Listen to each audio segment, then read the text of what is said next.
الحمد لله وكفى وسلام على عباده الذين اصطفى أما بعد فأعوذ بالله من الشيطان الرجيم بسم الله الرحمن الرحيم سبحان الذي أسرى بعبده ليلا من المسجد الحرام إلى المسجد الأقصى الذي باركنا حوله لنريه من آياتنا إنه هو السميع البصير.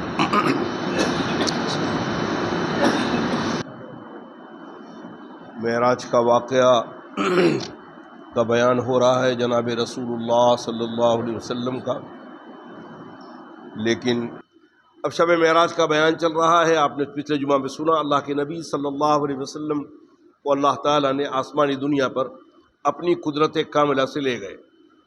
پہلے آسمان میں انہوں نے بتایا کہ حضرت آدم سے ملاقات ہوئی، دوسرے پہ حضرت یحییٰ اور حضرت عیسیٰ سے، تیسرے پہ حضرت یوسف سے، چوتھے پہ حضرت ادریس سے، اور پانچویں پہ حضرت ہارون سے، اور چھٹے پہ حضرت موسیٰ سے، اور ساتویں پہ حضرت ابراہیم علیہ السلام سے۔ یہ معراج کا واقعہ اللہ کے نبی صلی اللہ علیہ وسلم پہ اس لیے کرایا گیا کہ 13 سال تک اللہ کے نبی صلی اللہ علیہ وسلم پر مصیبتوں کا پہاڑ چل رہا تھا اور ایمان والوں پر، یہاں تک کہ شیب ابی طالب میں 3 سال تک شیب ابی طالب میں محصور کر دیا گیا تھا، قید کر دیا گیا تھا جناب رسول کو، مسلمانوں کو۔ اس میں بہت سارے مسلمان شہید بھی ہو گئے، اور اسی میں حضرت خدیجہ رضی اللہ تعالیٰ عنہ بیمار ہوئی، ابو طالب بھی اسی کے بعد شیب ابو طالب میں، ابو طالب بھی ساتھ میں تھے، یہ دونوں جو اللہ کے رسول صلی اللہ علیہ وسلم کے خاص ہمدرد تھے، یہ بیمار ہو گئے۔ اور شیب ابو طالب کے بعد پھر حضرت خدیجہ کا انتقال ہوا، ام المومنین خدیجہ کا انتقال ہوا، حضرت ابو طالب کا انتقال ہوا۔ اس سال کا نام رکھا گیا غیم وصال۔ اللہ کے نبی صلی اللہ علیہ وسلم کو بہت غم تھا اپنے چچا کا اور اپنی وہ نیک بیوی جس کی پوری دولت اسلام پہ خرچ ہو چکی۔ یہ وہ غم کا دور تھا مکے کے، اور 13 سال تک مکے کے لوگوں نے اسی انداز سے پریشان کیا جس انداز سے دوسرے انبیاء کو کیا۔ تو یہ انبیاء علیہ الصلوۃ کی ملاقات بھی اسی انداز سے ہوئی۔ حضرت آدم سے ملاقات، محدثین نے، مفسرین نے لکھا کہ حضرت آدم سے ملاقات اس لیے ہوئی کہ حضرت آدم کو شیطان نے بہکا کر جنت سے نکالا۔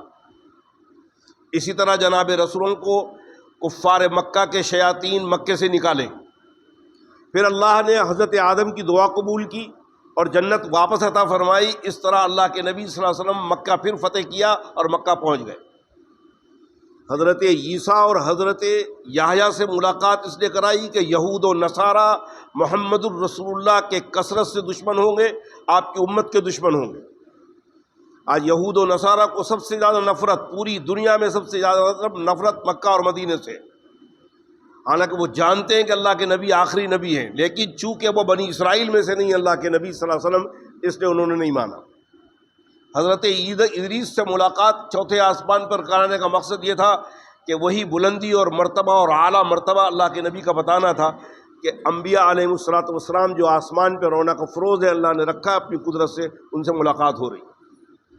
5ویں آسمان پہ حضرت ہارون سے ملاقات کا معاملہ یہ تھا کہ اللہ تعالیٰ اسی دنیا میں جیسے حضرت ہارون کو بنی اسرائیل میں عزت دلائی تھی، قوم عرب کے اندر، قوم عجم کے اندر، قوم عرب میں تو اللہ کے رسول کو ڈائریکٹ عزت دلائی جائے گی، اور قوم عجم میں پھر اللہ کے نبی صلی اللہ علیہ وسلم کے صحابہ کو عزت دلائی جائے گی۔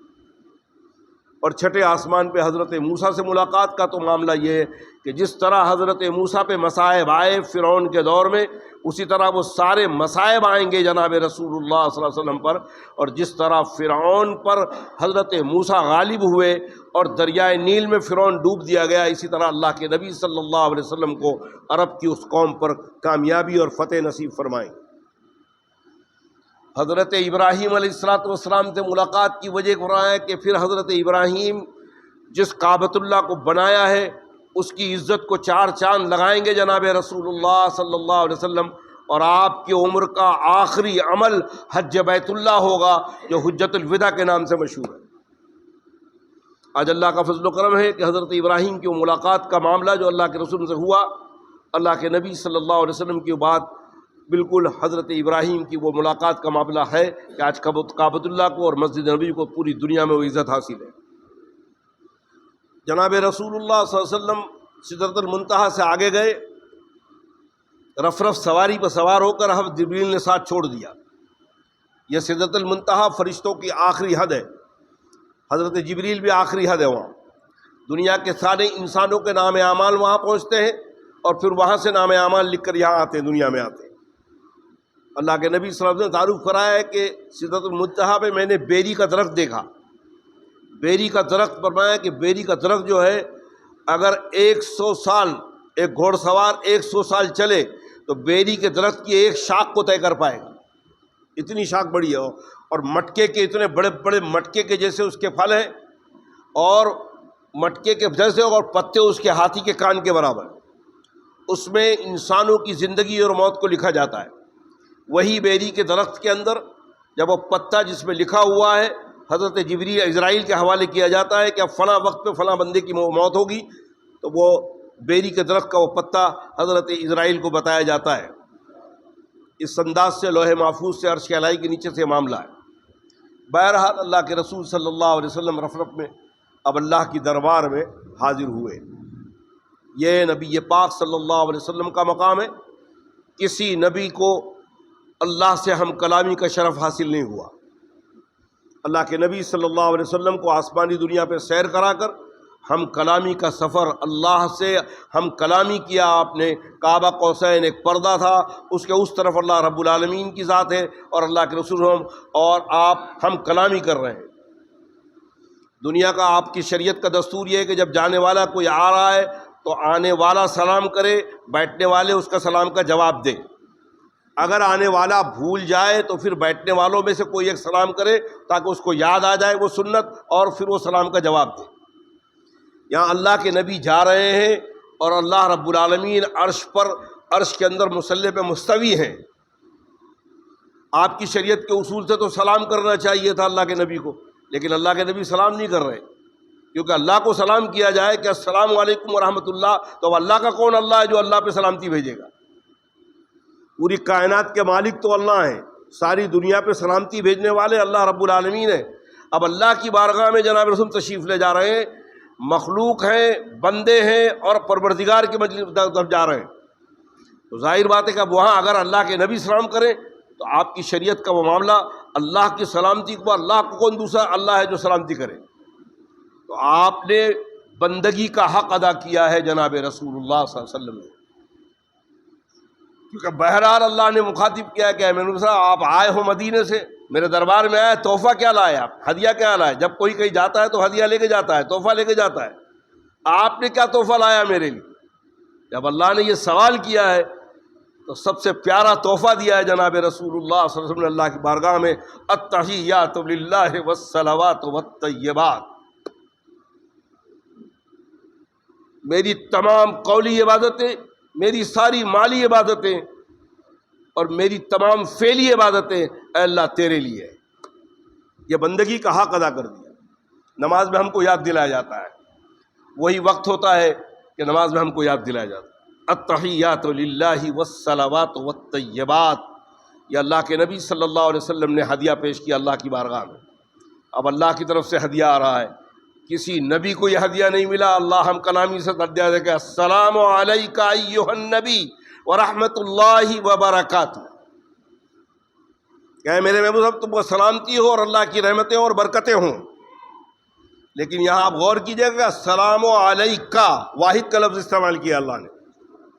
اس کے محدثین نے لکھا، مفسرین نے لکھا کہ اس وقت جب آپ اللہ کے عرش پہ گئے تو کرامن کاتبین میں نہیں تھے، اکیلے تنہا تھے جناب رسول اللہ، کوئی نوری، کوئی فرشتے کی بساط نہیں تھی کہ رفع سواری پہ سدرۃ المنتہا کے آگے جائے، وہ ذات اکیلی تنہا تھی جناب رسول اللہ صلی اللہ علیہ وسلم کی۔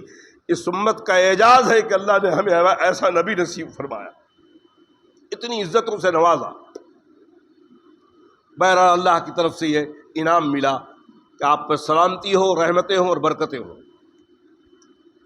کروڑوں درود و سلام ہو جناب رسول اللہ صلی اللہ علیہ وسلم پر۔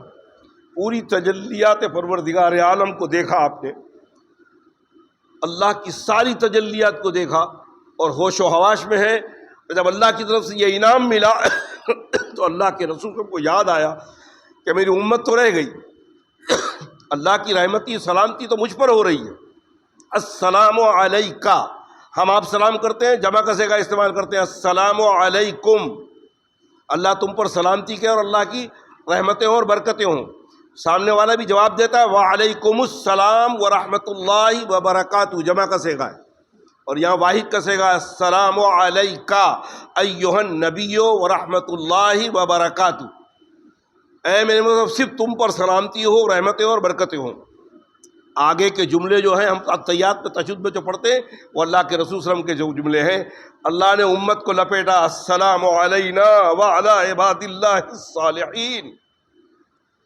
یہ حضور اکرم صلی اللہ علیہ وسلم کا امت پر بہت عظیم، بہت بڑا احسان ہے۔ معراج کی ساری تجلی دیکھنے کے بعد بھی بھولے نہیں امت، السلام علینا وعلی عباد اللہ الصالحین، اے اللہ مجھ پر بھی سلامتی ہو، تیرے نیک اور صالح بندوں پر بھی سلامتی ہو۔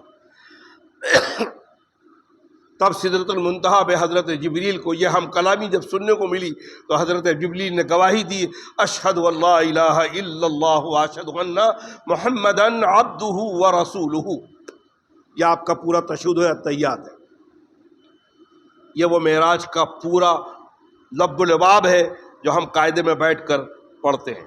اسی کو فرمایا کہ الصلاۃ معراج المومنین، مومنین کی یہ نمازیں معراج ہے، پورا معراج کا واقعہ آتا ہے۔ اسی میں صحابہ کرام کو جب یہ آیت نازل ہوئی ان اللہ وملائکتہ یصلون علی النبی یا ایھا الذین آمنوا صلوا علیہ وسلموا تسلیما، اللہ اور اس کے ملائکہ درود پاک درود پڑھتے ہیں جناب رسول اللہ پر، اے ایمان والو تم بھی پڑھو۔ تو صحابہ نے فرمایا کہ یا رسول اللہ ہم سلام تو جانتے ہیں کہ ہم نماز میں پڑھتے ہیں السلام علیکا ایھا النبی ورحمۃ اللہ وبرکاتہ، ساری امت یہ پڑھتی ہے، امت کی طرف سے سلامتی، وہ اللہ کے الفاظ کو دہراتی ہے، پوری امت کی طرف سے اللہ کے نبی پر یہ سلامتی اور رحمتیں اور برکتیں جاتی ہے۔ پھر جناب رسول کا الفاظ السلام علینا وعلی عباد اللہ الصالحین، امت پڑھتی ہے، اللہ اپنے رحم و کرم سے نبی پاک صلی اللہ علیہ وسلم کی امتیوں کو اللہ کے نبی کی اس دعا میں شامل فرما لیتے ہیں۔ یہ آپ کے تشہد کا تو حضور صلی اللہ علیہ وسلم فرمایا کہ جب تم سلام تو ہم جانتے ہیں، رسول درود کیسے پڑھیں، تو اللہ کے نبی نے صحابہ کو بتایا کہ تم درود مجھ پر اس طرح پڑھا کرو جو ہم نماز میں پڑھتے ہیں، اللہم صلی علی محمد وعلی آل محمد کما صلیت علی ابراہیم وعلی آل ابراہیم انک حمید مجید، اللہم بارک علی محمد وعلی آل محمد کما بارکت علی ابراہیم وعلی آل ابراہیم انک حمید مجید۔ یہ سب سے افضل درود ہے جو نماز پڑھتے ہیں۔ محدثین نے، اہل محقق نے لکھا ہے کہ یہ اللہم صلی علی محمد میں اللہ کے نبی صلی اللہ علیہ وسلم کی ساری آل تو آئی جاتی ہے، لیکن آل میں نبی پاک صلی اللہ علیہ وسلم کی ساری امت بھی آ جاتی ہے، ساری امت پر یہ درود و سلام ہوتا ہے، آل میں امت بھی آ جاتی ہے۔ اور اللہ کے نبی صلی اللہ علیہ وسلم کو 50 وقت کی نماز کا تحفہ ملا۔ پھر آپ کو جنت دکھائی گئی، جنت کا مظاہرہ کرایا گیا، آپ جنت دیکھیں۔ خود جناب مسلم فرماتے ہیں کہ حضرت جبریل علیہ السلام نے جنت میں جب لے کے چلے تو ایک جگہ پہ دیکھا کہ ایک جنت کا بہترین محل ہے اور ایک حور جو ہے اس پہ وضو کر رہی ہے، سانولے کلر کی حور ہے۔ اللہ کے رسول نے جبریل سے پوچھا کہ یہ کس کا جنت کا مکان ہے؟ فرمایا حضرت عمر کا ہے۔ فرمایا جنت میں بہت ساری حوریں تو بہت خوبصورت ہے، یہ حور سانولی کلر کی ہے۔ فرمایا رسول اللہ اللہ کے حضرت عمر کو سانولا کلر بہت پسند تھا، اللہ نے ان کے لیے انتظام کروا کے رکھا ہے۔ پھر آگے جب چلے جنت میں، جب چلنے لگے تو آگے حضور اکرم کے قدم کے آگے قدم کی آواز آ رہی ہے۔ جبریل سے پوچھا یہ میرے قدم کے آگے کس کے قدم کی آواز چل رہی ہے؟ جب جنت میں چل رہا ہوں تو آگے آگے قدم کی آواز آ رہی ہے۔ فرمایا حضرت بلال کی آواز ہے، حضرت بلال کو مقام عطا فرمایا۔ یہ حضرت عمر اور حضرت بلال کو واقعہ ذکر کرنے کے بعد ذکر کیوں کیا اللہ کے نبی نے؟